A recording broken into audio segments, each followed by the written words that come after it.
and welcome to the episode 2 of Ben and Glen podcast. Last time we talked about hip impingement. Today we've got our lunch break, 12 o'clock, so I thought we'll few queries about runners. So we've got Emily who's sort of looking into how to prevention injury. So strength training seems to be commonly advocated, but seems a lot of runners don't incorporate that. So Glen, why do you think strength training is not adopted by many runners, which we know it works?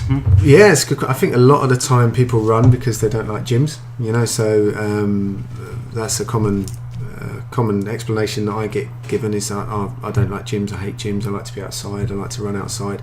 I think there's a lack of awareness that you can carry out strength training in different ways. You don't have to go in the gym to do it. I think they don't realise the benefit that it has. So when I tell them that the introduction of a strength training routine could reduce their injury risk by 50%, especially for overuse injuries, that's always a bit of a shock. And a lot of the time they put a lot of emphasis on just having to run, having to do more kinds of running, having to do lots of stretching and stuff around it. So a lot of common themes. But what I will say is, from my experience, 90% of people, once I get them to include strength training in their routine, not only can we be sure that they've reduced their injury risk, but they actually really enjoy it, and they notice an improvement in performance as well. And is it something you do with most runners who come to your clinic with your strength work? Me personally, I'd say almost 100% of my runners I will include strength training in some form with.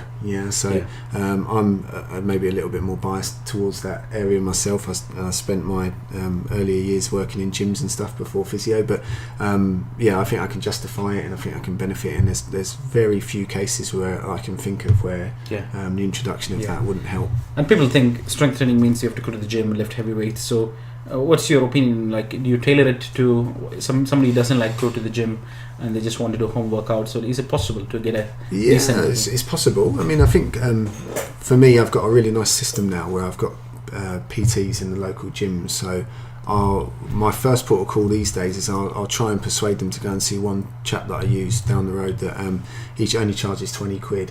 And he'll assess their hams quads ratio, so how strong their quads are in relation to their hamstrings. He'll look at their hip abduction and adduction ratio, and he'll give me a view of their overall strength on single leg press. And I think you can't really get that quality of information outside of the gym. So I really do push that if at all possible. But if there's a client that is adamant that they're not going to go to the gym, then obviously we can tailor it around that.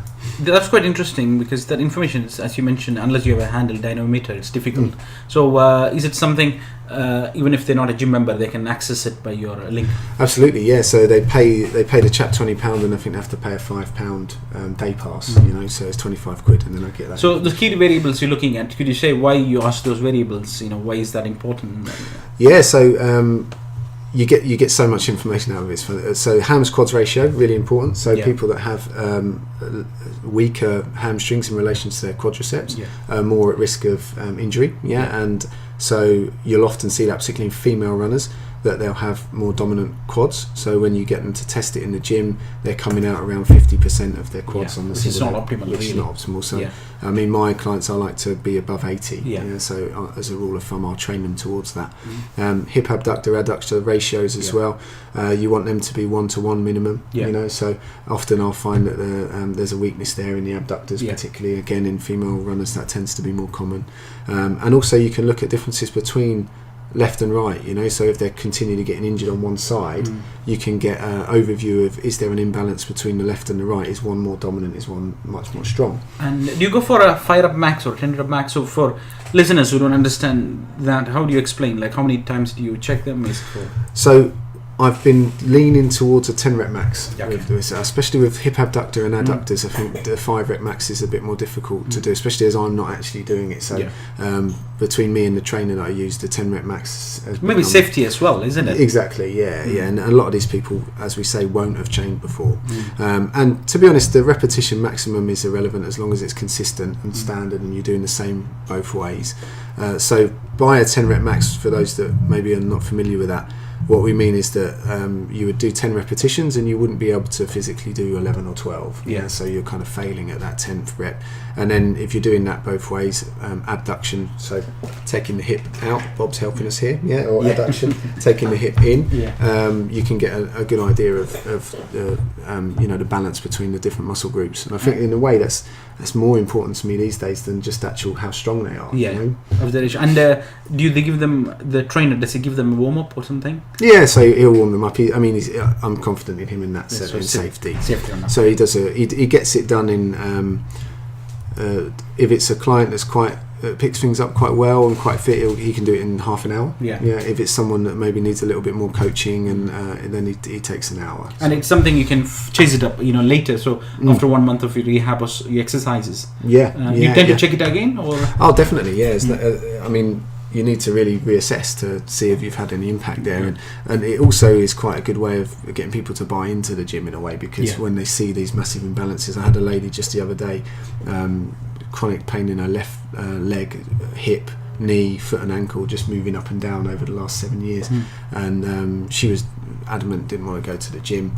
It was quite difficult to get a plan going with her because she was very high level. She's doing a lot of like marathon running and a lot of endurance cycling, and when she went to the gym, it was fascinating. She came back that her abductor on the one side was really, really weak, which I kind of predicted, but also quads were really weak on one side, and there's just a massive imbalance there. So she's signed on to the gym, if you will, for a period of 8 to 12 weeks to do a specific training program to address those.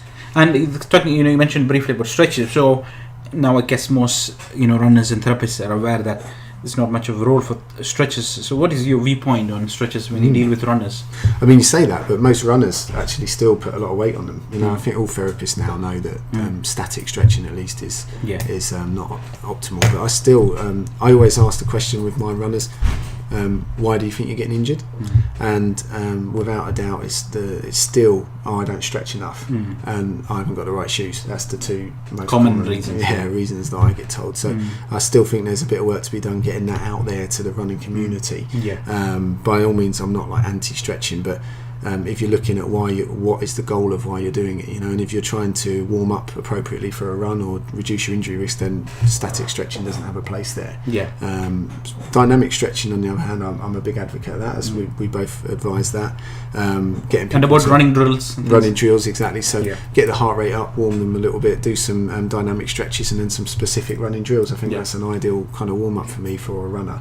And if they want to work on flexibility or something, I prefer to use kind of eccentric loaded type exercises, but dynamic static stretching can have a role there, as long as they're doing it away from their activity at the end or the next day. And runners' most injuries are multifactorial. People like to think, it's the wrong shoes or I didn't stretch, and we know from our experience, and the research also supports it, it's always a combination of different things, and we spend whole 2 days discussing that on our courses. So what would you say is your common go-to or top tips for runners who want to stay away from injury? What would you say to them? So I will look at things, what can we add into your program, what can we take out, so the first one is volume. So if you get a runner through the door that's running 7 days a week, twice a day, then until you've addressed that volume, you're not going to get very far. So education there. Education on volume, I think, is key. So make sure they're cross-training. Ideally, they're having 2 rest days a week. I think that's really important.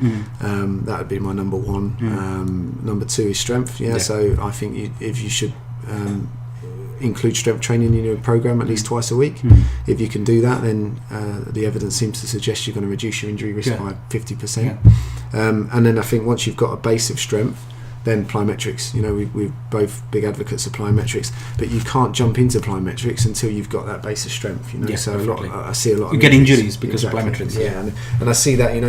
Runners will read an article in a running magazine about the benefit of plyometrics, which there are many. Performance-wise and even injury prevention for tendons and stuff when done well.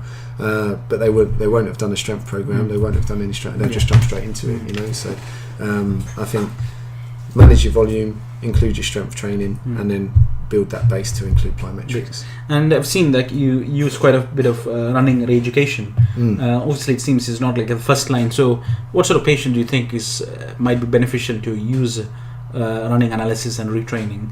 You do use for, I guess, not for every runner. I mean, I tend to. if someone's main sport is running, I tend to get them on the treadmill and have a look at them and film it. You know, that is part of what I tend to do.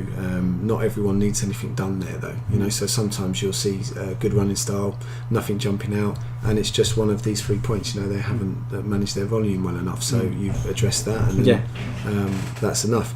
A lot of clients you can tinker with, especially if they're getting lots of knee injuries. I find that often the cadence is very slow, and that's a good thing to work on. Landing patterns, where they're landing, you know, so often from the pathology or the problem that they're presenting with, we can predict to a certain extent how they're going to be running. And also, you don't necessarily need to have in a treadmill, because when we work in Harley Street, you know, sometimes the client send us the videos on their iPhone, so you can just access them indirectly. Exactly. Do you think that works quite well? If you especially if they've got a kind of willing partner that will run along with them. I mean, from our point of view, from an analysis point of view, having them in that fixed point with the camera and everything is ideal. But if they don't run on treadmills and they only run outside, you kind of wonder how relevant that is to a certain extent. So you do need to see them outdoors a little bit, and if they haven't got access to a treadmill, it's better to see them filmed outdoors running. Again, another gym near me's got a little running track stretch, and the trainer will film them there for me, which is a good addition. So there's a lot of points, and as I said, people like to jump into 1 or 2 points, and you know, obviously the runners, they're very different. You know, you get a novice runner, you know, you get somebody who's 50 plus, so there's a big group, isn't it? So we can't really give generalized advice, but those principles I feel can be applied for most runners, isn't it? I would say so. Great. So I think as you guys, the show is mainly looking at questions from our patients, from therapists, so feel free to contact on our email down below, harleystreetgmail.com, and hopefully we'll catch you in on our future episodes looking into some clinical queries. Thank you, guys.